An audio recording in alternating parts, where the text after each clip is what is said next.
Happy April Fool's Day, my fellow jesters, the Green Scorpion here, again to celebrate my favorite ironic holiday.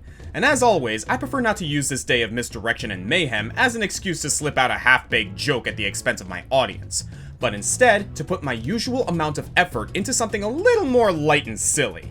Today isn't a day to be lazy, it's a day to celebrate the fools, the follies, the foibles, and the phonies. And today, we have the king of monkey shines, the Monkey King himself.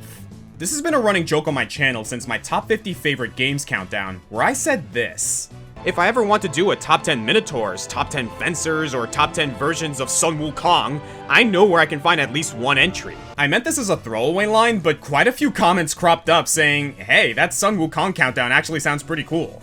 For you less cultured primates out there, just who is Sun Wukong? Well, it's history time. Plug your ears, cover your eyes, and shut your mouth if you don't care. Sun Wukong is a character from the 16th century Chinese novel Journey to the West, a 2,000-page beast of a story about a Buddhist monk named Tong Sunshang. Sunshang embarks on a divine mission to retrieve sacred scrolls from the subcontinent of India, and is joined by 3 supernatural bodyguards, a pig demon named Zhu Baji, or Pigsy, a river spirit named Sha Wu Jing, or Sandy, and Sun Wukong, who has a whole mess of a backstory.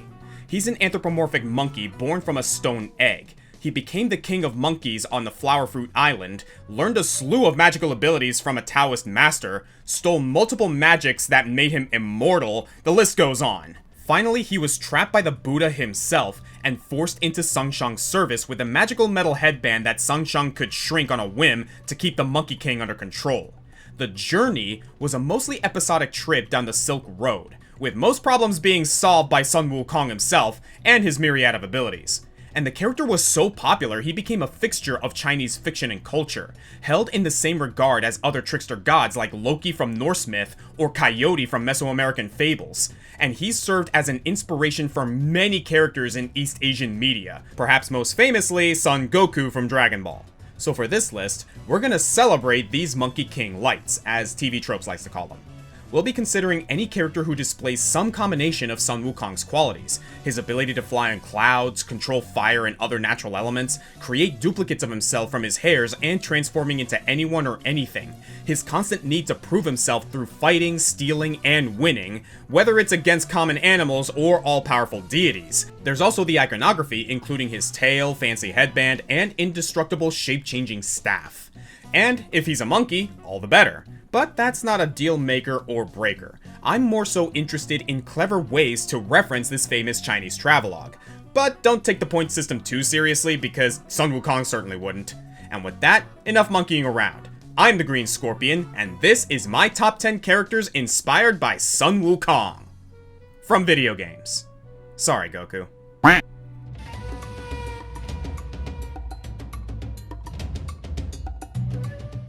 Sun Wukong's diverse abilities make him a popular concept for a boss, particularly for Asian audiences who are more likely to get the reference. For example, I considered Kitiang Dasheng, who translates these abilities into a Final Fantasy XIV raid boss, or Buster Rod G, an exclusive boss from Mega Man The Wily Wars alongside XPs of the other 2 disciples, Pigsy and Sandy. But my favorite Monkey King boss fight comes from a German-developed indie game of all things, CrossCode, which follows our mute heroine Leah as she searches to regain her memories from within an MMORPG. Yeah, it's an isekai.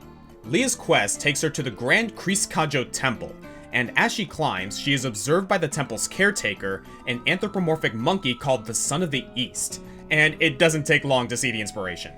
The Son of the East's in-game description even says that he was hatched from a magic stone, and he's got the headband with his hair spiking out of the top, a common staple for Monkey King lights.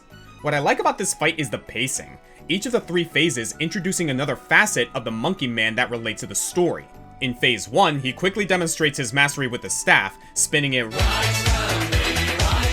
In Phase 2, he starts incorporating his rideable cloud, and this cloud comes from a move that Sun Wukong learned from his Taoist master, the Cloud Somersault, often depicted as a sort of riding platform like the Nimbus in Dragon Ball. By the way, get used to me saying Dragon Ball a lot. In Phase 3, Sun adds an attack with fake duplicates of himself, challenging Leah to quickly shoot the real monkey. It's a pretty great fight overall, and the Son of the East shows a lot more grace in defeat than I'd expect from the original Sun Wukong, but he's far from done. In the area's final boss, the Son of the East will fight you alongside the Ancient Guardian, a giant phase-shifting whale, and it's pretty hectic managing both of them. Now, if I wanted to make a stretch, I could say that this whale is sorta like Sandy's true form, but mainly I just think it's an awesome encounter that tests the player's ability to monitor multiple attack patterns. And apparently the devs liked this boss as much as I did because they added a palette swap of the Son of the East in the tropical area of the DLC, titled the Son of the Beach. Okay, that's pretty good. The cousin of the Son of the East, the Son of the Beach... Okay, I'm good. The Son of the Beach has been waiting an eternity for a worthy fight, and he's arguably the hardest super boss in the game, now sporting all 4 of the game's elements and is all around just way too fast for his own good. Hitting all of the main points of the Sun Wukong iconography, this motley monkey and his Echo Fighter make a great start to our list. Son of the Beach. Oh man, that's gonna stick with me for a while.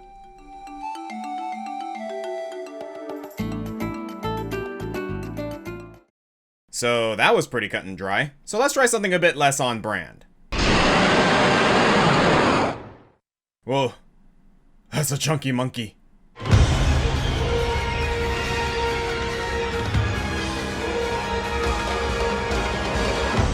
When you've designed as many monsters as Capcom has for the Monster Hunter series, you probably need some sources of inspiration. We've had Malzeno, who's basically Dracula in dragon form, and Garangol, who's basically Frankenstein's monster in beast form. But then there's Rajang, who may look like your run-of-the-mill giant horned gorilla, but underneath his monkey exterior is a kingly interior. And a kingly name. Raja happens to be the Hindi word for king, and Hindi is the national language of India where Sun Wukong and Sonson were traveling to. And the author of Journey to the West, Wu Shingen, was inspired by a lot of Hindu lore. Coincidence? Maybe, but that wouldn't explain the armors that you can craft from Rajang's hide, the spitting image of Sun Wukong's crimson garb. Wielding the insect glaive, you basically are playing as the Monkey Man himself. But if you're the Monkey Man, then that makes Rajang the Monkey Monster. In the novel, one of Sun Wukong's 72 transformations was a giant brutish version of himself, which he used to quell a rebellion of his monkey subjects on Flower Fruit Island. This King Kong form was so terrifying, demons mistook Sun Wukong for one of their own and offered alliances with him, which is what first made the gods take notice of Sun Wukong and see him as a possible threat. Could Rajang be the Monkey King's demon form? And alternatively, he could also be a mix of the Monkey King and the Ox King, one of Sun Wukong's greatest adversaries. Now, this is all very compelling, but I still feel like there's something missing. Some missing link between this Chinese myth and this Capcom boss fight. Okay, yeah, did he just go Super Saiyan? Yeah, that's right, Rajang's not just based on Sun Wukong, he's based on Goku, who's also based on Sun Wukong. In fact, Son Goku is just the Japanese name of Sun Wukong, if you didn't know that already. And I didn't want to include Goku-likes on this list, as that would force me to consider characters like Ryu and Supersonic and we'd spiral off topic. But this still relates to Goku's monkeyness enough by transitive property. Goku's own giant monkey form, Uzaru, was a direct reference to the novel. And as for non-direct references, yes, Rajang's hair stands up straight and glows gold when he gets angry enough, he does the electric Kamehameha, and the best way to snap him out of his rage is to make like Piccolo and cut off his tail. Plus, look at the Rajang variants. Super Saiyan 2, Super Saiyan 3, and... Super Saiyan Rose? Okay, seriously, even Goku Black had to get in on this? And yes, I know this is a Demon Slayer reference, but come on, this is just Goku Black! And while these are more direct references to the shonen hero rather than the baboon from the book, the overall spirit of Sun Wukong still remains intact. The greatest trait Sun Wukong and Goku have in common is their love of fighting, preferring to seek out the strongest opponents. See, in Monster Hunter, there are these creatures called the Elder Dragons, which are generally the apex predators, the toughest challenge out there. And Rajang is one of the only monsters to actively seek out and fight them. That's pretty much the Monster Hunter equivalent of challenging the Jade Emperor or Beerus. Rajang will even take on Kirin, a powerful lightning unicorn, and eat its horn to increase its own power. And that's another similarity in all three characters actually, getting stronger by eating things you shouldn't. Well, you know what they say, a Super Saiyan gets stronger every time he almost dies. Which I really wish applied to me whenever I play this game. Seriously, I can't tell you how many times this bastard carded me.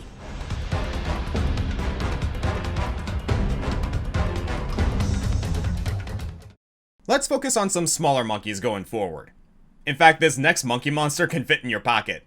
Infernape, a firefighting type Pokemon and the fully evolved form of Chimchar, and one of the Gen 4 starters. As any analytic Pokemon fan knows, Pokemon designs are rarely based on just one thing, and fans have pointed to a few possible inspirations for this bombastic baboon. One theory long held by fans was that the fire starters in all Pokemon games were animals from the Chinese zodiac: dragon, rooster, pig, tiger, rabbit, and Infernape would fit perfectly as the monkey. But not only is it a far cry to call Delphox a dog or Typhlosion a rat, Scarlet and Violet seems to have killed this trend for good, because I don't know if any of you can claim that you were born in the year of the crocodile. Infernape's fighting type might also be a reference to monkey-style kung fu, and his fire typing seems to connect him to Hanuman, the humanoid monkey god from Hindu myth, who was also fireproof, but that also works out perfectly for our ranking, as Hanuman and his race, the Vanara, were likely what inspired Wu Shingen to write the character of Sun Wukong in the first place. Sun Wukong was fireproof thanks to his consuming heavenly wine of invincibility, and while he also learned to control water and wind in his magic training, fire was his favorite element to play with. As for Infernape's general appearance, the little swirls in his fur to me resemble the way clouds are drawn in old Chinese artwork, and the flaming hair resembles the typical Sun Wukong spiky hair, perhaps combined with the phoenix feather that he often wore. His Japanese name, Gokazaru, could just mean inferno and monkey, but it also has a passing resemblance to the name Goku. And if Infernape is Sun Wukong, that would make Emboar Zhubaji, the pig demon, and that just fits way too well. So yeah, Infernape definitely fits the definition, and he lives up to the hype as far as his stats go. As is often the case, choosing the fire starter in Diamond and Pearl guarantees you a tougher time against the rock types in the first gym, but like Torchic and Tepig, Chimchar quickly outgrows his weakness when he evolves and gains the fighting type. With high speed, attack, and special attack, interestingly enough, Infernape grows into a glass cannon mixed attacker, perfect for sweeping in the late stages of a match. The Monkey King levels of Impulse are present in Infernape's naturally occurring signature moves as well. Close Combat, which lowers its defenses after use, and Flare Blitz, which inflicts heavy recoil damage. Infernape's definitely gonna get banged up, but hopefully his opponent will die first. Not to mention its ability Blaze, which powers up fire moves at lower HP. Though hopefully you can track down the hidden ability Iron Fist for more powerful punch attacks instead.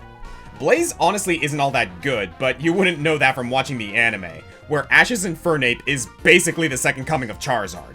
Infernape vs Electivire is easily in the top 10 fights of the anime, and that's saying something. As usual, Pokemon used a cultural motif as a jumping off point for a creature design, turning it into something that's awesome even if you don't get the reference. I'm not saying Infernape's the best Sinnoh starter, but the Pokemon Company seems to be leaning in that direction.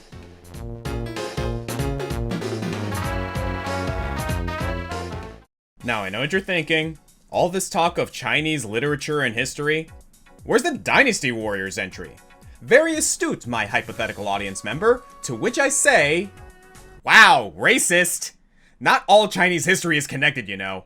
Dynasty Warriors takes place in the Warring States period of China, which ended 900 years before Journey to the West took place, and 1700 years before it was even written. Why would Sun Wukong be there? Okay, actually, he's in Warriors Orochi, but that's not what I'm going with here. Instead, my research on TV tropes suggested that I take a look at Dynasty Warriors' sister series, Samurai Warriors, and the hapless hero, Toyotomi Hideyoshi. So I pulled up the Koei Wiki to get an idea of the character, and then I needed to lie down. Look, Sun Wukong wouldn't do this much research, so why should I? Like all of the Dynasty and Samurai Warriors characters, Toyotomi Hideyoshi is based on a real figure, and Koei Tecmo likes to use their somewhat cartoony version of historical figures in multiple properties, from Samurai Warriors to Nobunaga's ambition. Historically, Hideyoshi was actually one of the closest confidants to Oda Nobunaga himself, found as a peasant and trained into a samurai master. His lowborn perspective on combat made him an unpredictable strategist, and he went down in legend alongside Nobunaga as one of the 3 great unifiers of Japan. He also allegedly looked like a monkey. Well, that's rude. Historical accounts differ on this, but it's said that Nobunaga called him a monkey as a term of mixed endearment and derision. So in Samurai Warriors, Koei decided to take that note and run with it. This Hideyoshi is an eccentric, happy-go-lucky sweetheart who would give his life for Nobunaga, and thinks that their warlording will eventually make a world where everyone can be happy. Not how warlording works in my experience, but you'll find that a lot of these monkey warrior types are playful optimists. It's a little tough with this one to separate what's based on Sun Wukong from what's based on the actual Hideyoshi. Like, I know that ridiculous helmet looks like the Phoenix feather cap, but no, that's actually what the man's helmet looked like. He was kind of a weirdo. It's more accurate to say that Koei took this already monkey-like figure and mixed some Sun Wukong into him. Take his weapon for example. It's not just a quarterstaff, but a Sansetsukan, or 3-section staff. This is pretty much the closest real-world weapon I can imagine to the shape-changing steel pillar that Sun Wukong used. And in some games, they move away from this with a Naginata, but his weapon is generally some sort of rod or polearm. It's not just that he has a polearm though. What makes a Monkey King is how he uses the polearm. And for Toyotomi, that thing's basically a portable tree for him to climb and swing from. Sun Wukong may have been strong and impulsive, but after his first headlong rush to an opponent fails, he usually proved incredibly crafty. And we see this craft in Toyotomi's tactics, using feints and misdirection against a single opponent, and on a larger scale, crazy gambits and formations on the battlefield. The ebb and flow of war is basically a game to him. You'd swear he drank some of that immortality wine that Sun Wukong found. And his playful attitude can be found in all of his references and crossovers, including Pokemon Conquest, where his main partner Pokemon is Monferno, and later Infernape. Oh yeah. It's all coming together.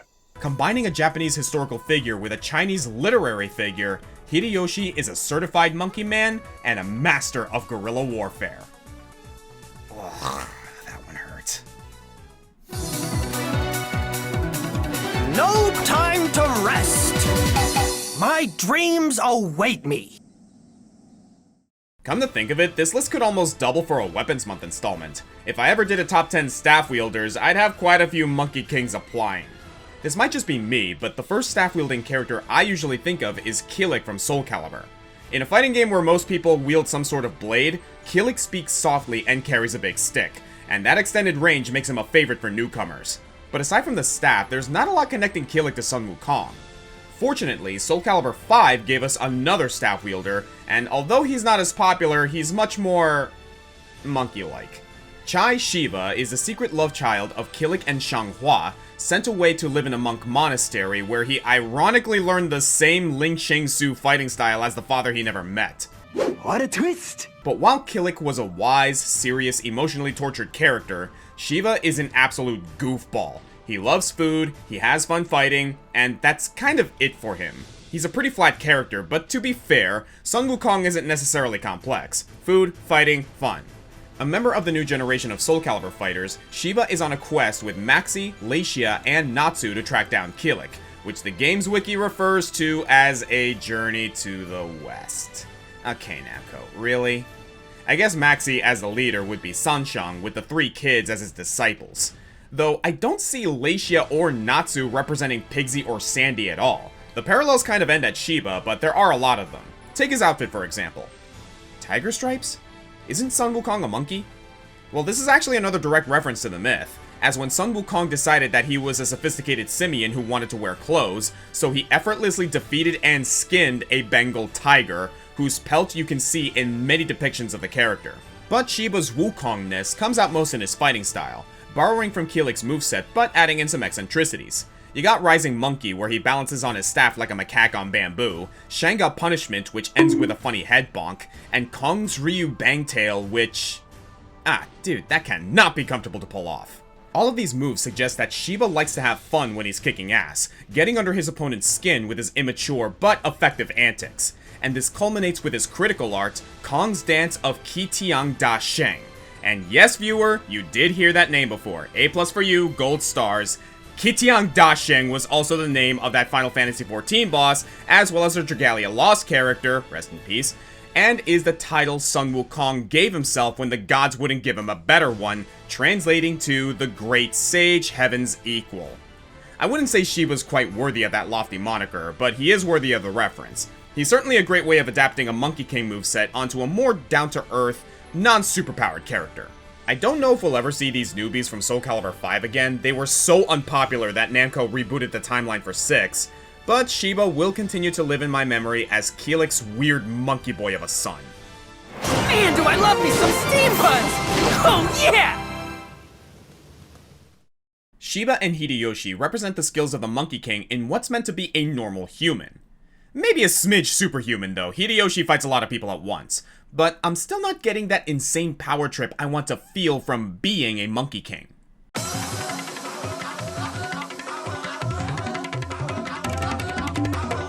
Now that's what I'm talking about. If you don't know about Skul the Hero Slayer, keep up bro, I made a whole countdown about it. It's a hard-as-nails roguelike starring this little skeleton named Skul, who can wear the craniums of deceased heroes to gain their abilities. Kinda like Kirby, except less of a horrifying eldritch monstrosity. Like really, when you think about it, how is that any different? Kirby's a monster. And one of these craniums is that of the Stone Monkey.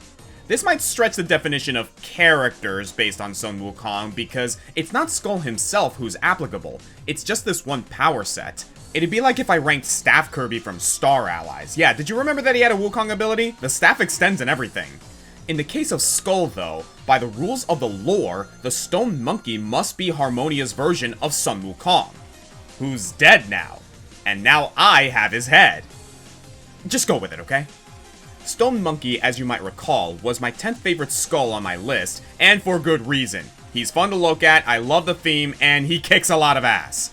Just look at these gorgeous pixels. As you upgrade this Skul on a given run, he grows from Stone Monkey to Monkey King to Immortal King, and finally Overlord, each displaying the hero in a different stage of his arc, with 4 completely different yet equally faithful versions of his outfit from traditional art. You can see Tong's headband from the get-go, eventually joined by armor of gold and that phoenix feather headdress that kinda looks like Lu Bu. Wait, is Lu Bu based on Wukong? No, let's not chase Lu Bu right now.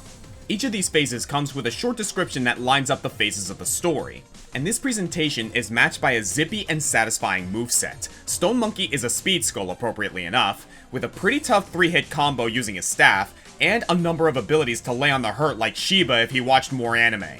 But where this monkey shines is in his duplication power. So far, only one other character on our list has featured duplication, and it was rather downplayed.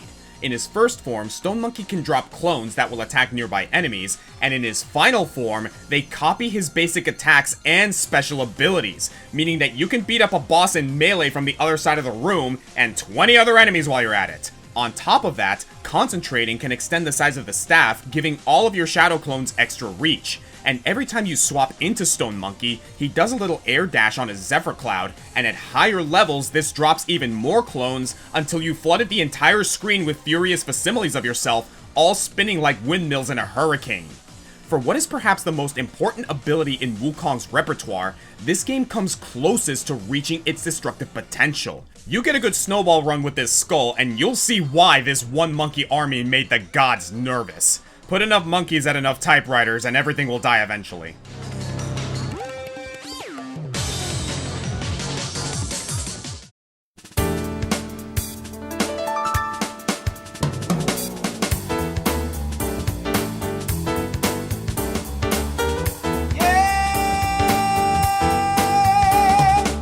Ranking this countdown was full of surprises for me. I've been playing Marvel vs. Capcom 2 for 23 years, and I can always remember putting my first quarter into the machine at my local arcade and being blown away by the sheer number of characters, many of which I didn't even recognize.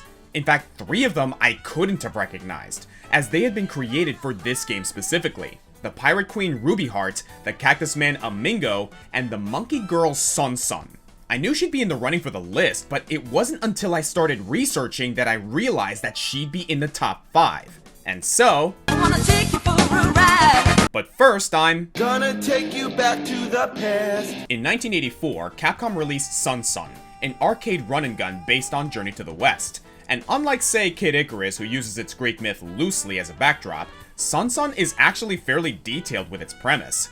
You control the Monkey King, except his name is changed to Sonson, and Pigsy, except his name is changed to Tonton, on a mission to save their 3 companions from demons. Wait, 3? Let's see, we got Sunshung, Sandy, and... Oh hey, they remember the horse! Nice, everyone forgets about him. So Sonson uses his staff, and Tonton uses his magic rake, yeah that's a thing he had, to fight through waves of enemies. Simple stuff, but that's a standard formula for a chapter of the book. And then there was a sequel in 1986, and the characters even made cameos in other Capcom games like Puzzle Fighters. The Sonson we meet in Marvel 2 is actually Sonson III, meant to be the original Sonson's granddaughter, who's taken up her pappy's staff on a mission to save the world from Abyss, possibly with the help of Ruby Heart and Amingo.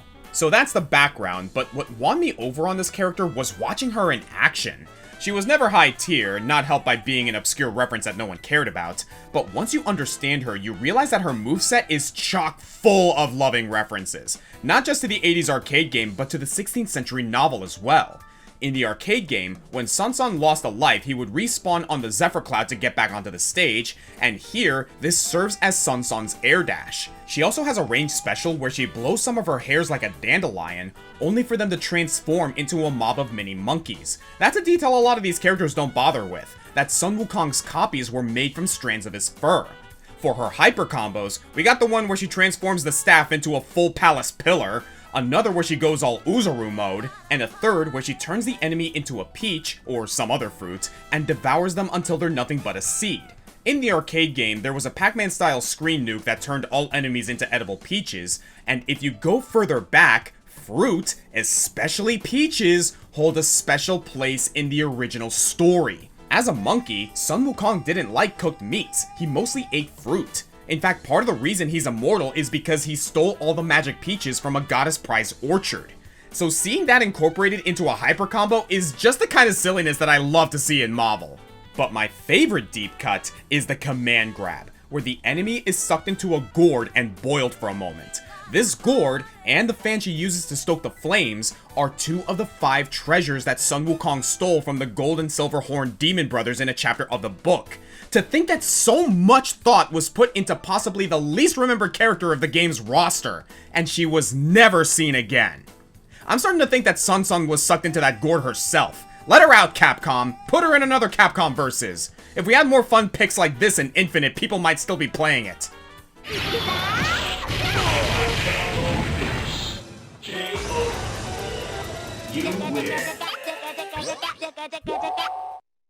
You know who really loves Sun Wukong? MOBA games.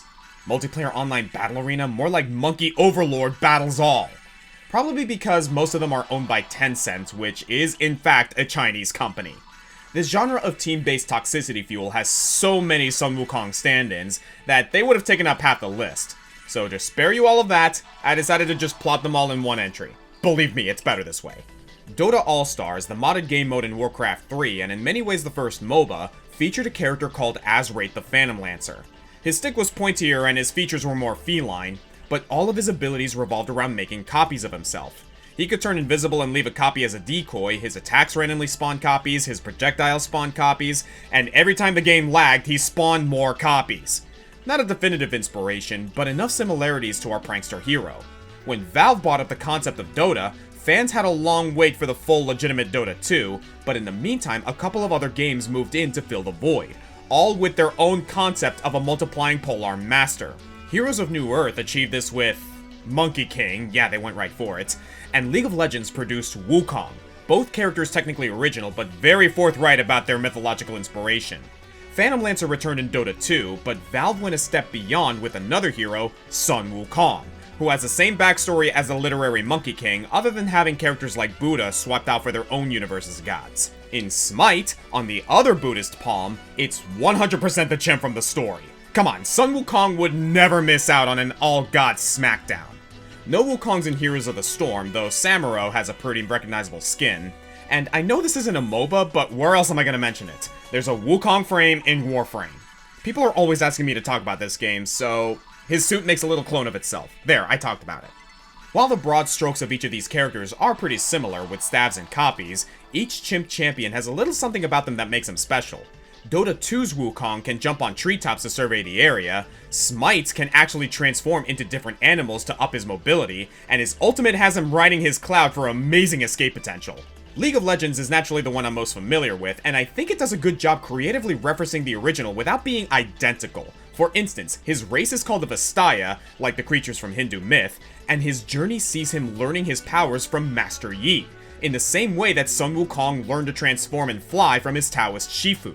And all of them have that annoying bait and switch where you think you've cornered them, but it's just a consarn monkey fake that hits you with a stick. That's annoying no matter what game you're playing. They say good artists borrow and great artists steal, and if that's the case, MOBAs are the next Italian Renaissance. Monkey see, monkey do, monkey be in the public domain for you.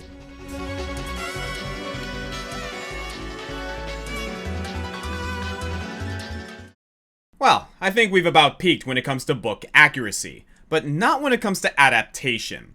My last two characters stray away from Sun Wukong's legacy, but Sun Wukong was a master of transformation, and I admire the way these next two entries transform the core idea of the Monkey King into an entirely new story, without even being monkeys themselves. No matter what some people might say. At the very least, I'm more admirable than some carnal blonde monkey! You little... Ryuji Sakamoto, troublemaker of Shujin Academy and one of the founding members of the Phantom Thieves.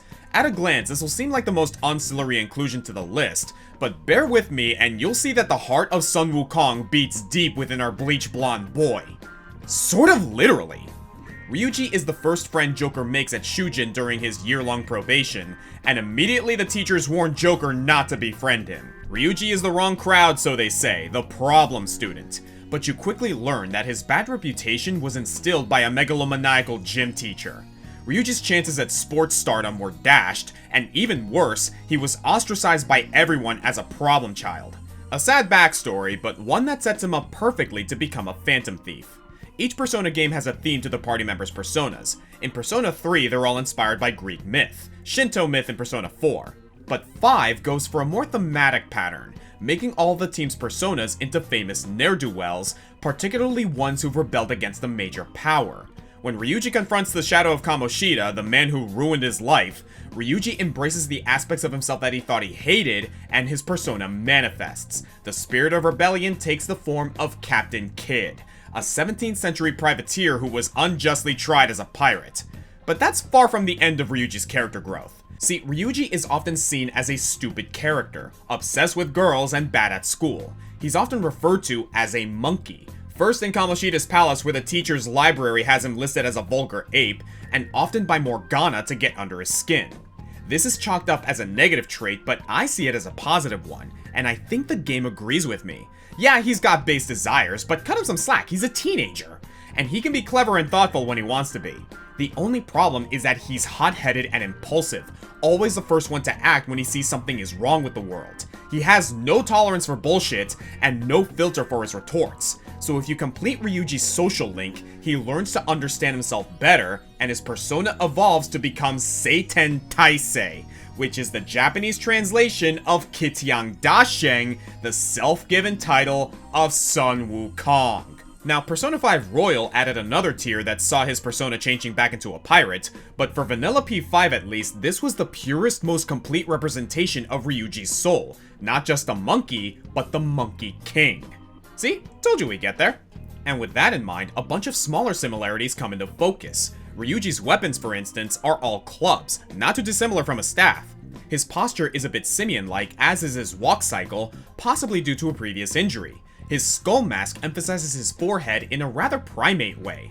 And more metatextually, he serves a Sun Wukong-like function in the story. Just as Sun Wukong was the first companion Sangshang met on his journey, Ryuji is the first for Joker. His arcana is the Chariot, which, as a most basic reading, is a symbol of momentum. Ryuji's self-assuredness causes him to charge headfirst into every conflict, and narratively, he keeps the story constantly barreling forward, just as Sun Wukong is the driving force in most chapters of Journey to the West. And Ryuji's rather crass assertion to punish all the rotten adults in the world is basically the same as Sun Wukong's challenge to all of the gods in heavens. You bigwigs up there think you can control everything, but we're gonna take it down a peg. It's a completely different story from Journey to the West, and there's essays worth of other things I can say about him, diving into Japanese bancho culture and socioeconomic context, but at the end of the day, the spirit of the Monkey King is strong with this kid. Losers. Nice work, team!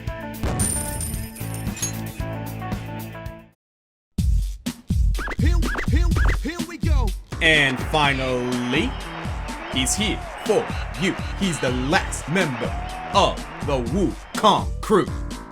No, it's not a Donkey Kong character. It's actually a bit more complicated than that, but some of you may remember a little game company called Ninja Theory. They're the developers of Heavenly Sword, as well as a forgotten 2010 gem called Enslaved Odyssey to the West. Yeah, you can already see it in the game's title. Though a far departure from the original story, Enslaved gives us some loose plot threads of the original novel recontextualized into a sci-fi post-apocalyptic story, and reimagines the magical Monkey King into the kind of generic gruff muscly guy who starred in every game of the early 2000s. But hey, he has the hair! This is Monkey, a woodland loner whose physical prowess gets him wrapped up in the fate of the world. After escaping a prison transport, Monkey runs into Tripitaka, a tech-savvy girl who's just trying to get home. Her name is no coincidence though. Tripitaka is the original Sanskrit name of the monk Tan Sungshang. Knowing she could never survive the journey alone, Tripitaka attaches a prisoner's headband to Monkey's forehead, which forces Monkey to obey her commands with electrical shocks, and will kill him if Tripitaka's heartbeat ever stops. Tripitaka admits that this is a cruel thing to do, but now if she dies, Monkey dies. So they're just gonna have to make this journey to the West together. Enslaved does one thing that, surprisingly, none of these other games did. It sees Journey to the West for what it is, a big escort mission. Sun Wukong could easily get through all of these trials himself. In fact, atop his cloud, he often goes back and forth between Earth, Heaven, and Hell in a single chapter. But the point is that Sungshang has to make the journey on his own 2 feet, and Sun Wukong has to see to it that his squishy human survives. Level design in Enslaved is much the same way. Monkey's superior Nathan Drake climbing lets him move about the map easily, but he'll have to find ways to clear a silk road for Tripitaka.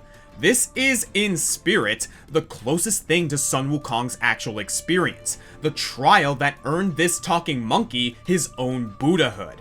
And while not every beat of the novel is hit, Ninja Dream found some clever ways of sneaking in other aspects of the character. The headband, obviously, but also his sashed belt that gives him the appearance of having a tail, similar to Xiba.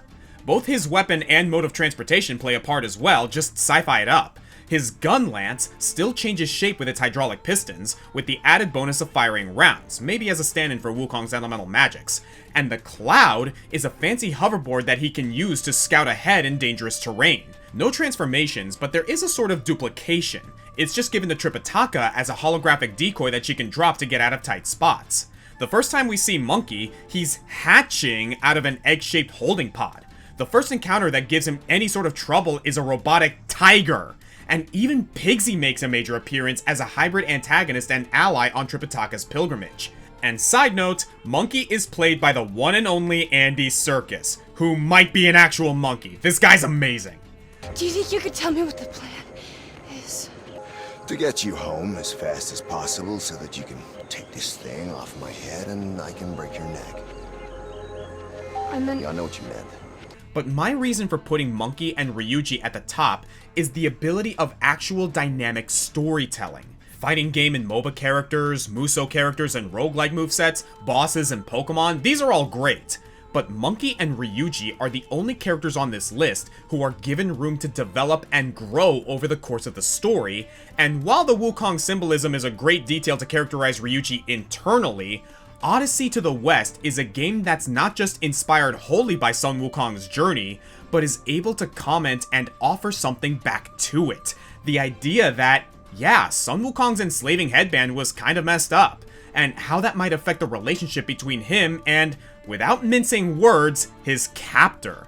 Sun Wukong's most important relationship in the novel was between him and Tang Sungshang, a mortal who he at first despised being chained to, but in time began to rely on as a moral compass and his first true friend.